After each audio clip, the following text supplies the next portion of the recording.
साल 1903, स्थान उड़ीसा। मंदिर का नाम कोणार्क सूर्य मंदिर।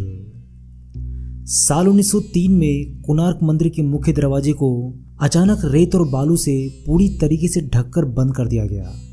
इस घटना को करीबन 118 साल बीत गए, परंतु आज तक भारत सरकार ने इस दरवाजे को नहीं खोला।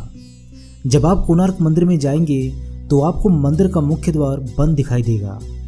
आप इस मंदिर के आसपास वाले इलाके में घूम सकते हैं, परंतु इस मंदिर का वैभव और रहस्य इस मंदिर के बीचों बीच मुख्य दरवाजे के अंदर मौजूद है। इस मंदिर से जुड़े कई रहस्य हैं, जैसे कि ये मंदिर अधूरा है, ये मंदिर शापित है, ये मंदिर सैकड़ों सालों से रेत में दफन था। इस मंदिर के ऊपर 52 टन का एक चुंबक लगा था। इस मंदिर को बनाने वाले एक कारीगर ने आत्महत्या कर ली थी। इस मंदिर में रात के वक्त नर्तकियों की नाचने की आवाजें आती है। ऐसे कई रहस्य हैं इस मंदिर के बारे में, जिसे अगर आप सुनेंगे तो आपके होश उड़ जाएंगे। लेकिन फिर भी एक सवाल है जो बार बार मन में उठता है कि इतने प्रयासों के बाद भी भारत सरकार बार बार कोणार्क मंदिर के मुख्य दरवाजे को खोलने का निर्णय क्यों बदल देती है। नमस्कार दोस्तों, आपका स्वागत है अद्भुत टीवी इंडिया यूट्यूब चैनल में। और आज हम बात करेंगे कोणार्क सूर्य मंदिर के उन रहस्यों के बारे में जिसे भारत सरकार भी सबसे छुपाती है।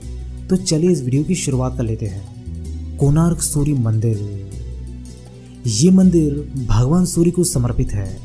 इस मंदिर की भव्यता के कारण ही ये देश के सबसे बड़े 10 मंदिरों में गिना जाता है। कोणार्क का सूर्य मंदिर उड़ीसा राज्य के पुरी शहर से लगभग 23 मील दूर नीले जल से लबरेज चंद्रभागा नदी के तट पर स्थित है।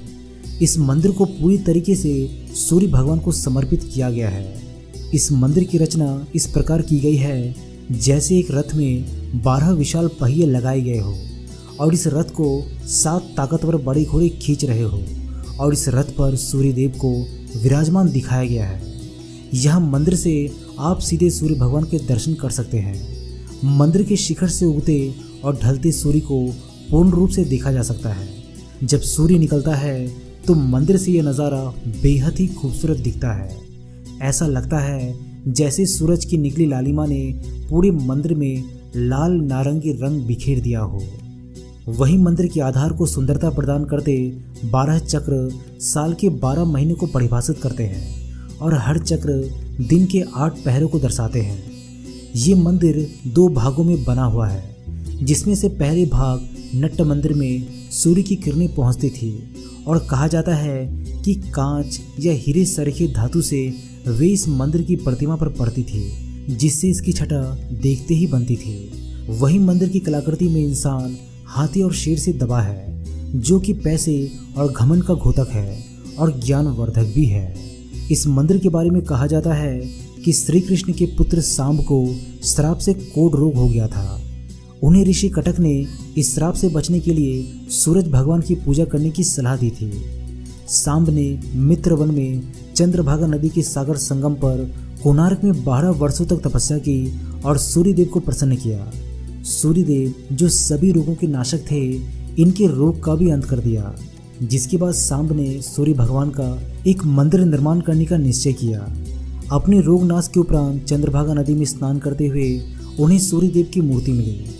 ये मूर्ति सूर्यदेव के शरीर के ही भाग से देव शिल्पी श्री विश्वकर्मा ने बनाई थी। सांब ने अपने बनवाए मित्रवन में एक मंदिर में इस मूर्ति को स्थापित किया और तब से ये स्थान पवित्र माना जाने लगा।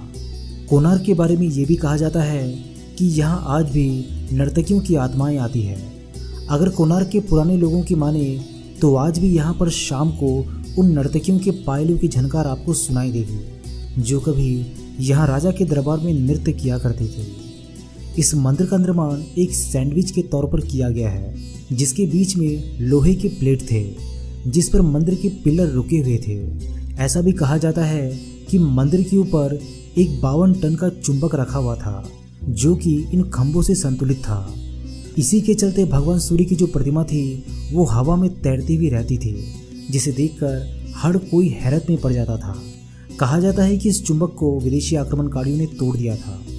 ऐसा भी कहा जाता है कि मंदिर के ऊपर रखे चुंबक के चलते समुद्र से गुजरने वाले नाव, जो कि लोहे के बने होते थे, इस चुंबकीय क्षेत्र के चलते क्षतिग्रस्त हो जाती थी। इस कारण अपनी नाव को बचाने हेतु नाविक इस पत्थर को निकालकर ले गए। ये पत्थर एक केंद्र शिला का कार्य कर रहा था, जिससे मंदिर की दीवारों के सभी पत्थर संतुलन में थे। इसके हटने के कारण मंदिर की दीवारों का संतुलन खो गया और परिणाम स्वरूप वो गिर पड़े। परंतु इस घटना का कोई ऐतिहासिक विवरण नहीं मिलता और ना ही ऐसे किसी चुंबकीय केंद्रीय पत्थर के अस्तित्व का कोई ब्यौरा उपलब्ध है। सन 1568 में उड़ीसा में मुस्लिमों का आतंक नियंत्रण में हो चुका था, परंतु इसके बाद भी हिंदू मंदिरों को तोड़ने के निरंतर प्रयास होते रहते थे। इस समय पुरी के जगन्नाथ मंदिर के पंडों ने भगवान जगन्नाथ की मूर्ति को श्री मंदिर से हटाकर किसी गुप्त स्थान पर छुपा दिया था। इसी प्रकार कोणार्क के सूर्य मंदिर के पंडों ने प्रधान देवता की मूर्ति को हटाकर वर्षों तक रेत में दबाकर छिपाए रखा। बाद में ये मूर्ति पुरी भेज दी गई और वहां जगन्नाथ मंदिर के प्रांगण में स्थित इंद्र के मंदिर में रख दी गई। कई लोगों का ये मानना है कि यहाँ की पूजा मूर्तियाँ अभी भी खोजी जानी बाकी है, लेकिन कई लोगों का ये भी कहना है कि सूर्यदेव की मूर्ति जो न्यू दिल्ली के राष्ट्रीय संग्रहालय में रखी है वही कोणार्क की प्रधान पूज्य मूर्ति है। फिर भी कोणार्क मंदिर में सूर्य वंदना मंदिर से मूर्ति हटने के बाद से बंद हो गई। इस कारण कोणार्क में तीर्थयात्रियों का आना जाना बंद हो गया। कोणार्क सूर्य वंदना के समान ही वाणिज्य गतिविधियों का एक कीर्तिवान नगर था, परंतु इन गतिविधियों के बंद हो जाने के कारण ये एकदम से वीरान हो गया और कई सालों तक रेत और जंगलों से ढका रहा। फिर बाद में इस मंदिर को खोजा गया, लेकिन इसके कई हिस्से बहुत ही बुरी हालत में पाए गए।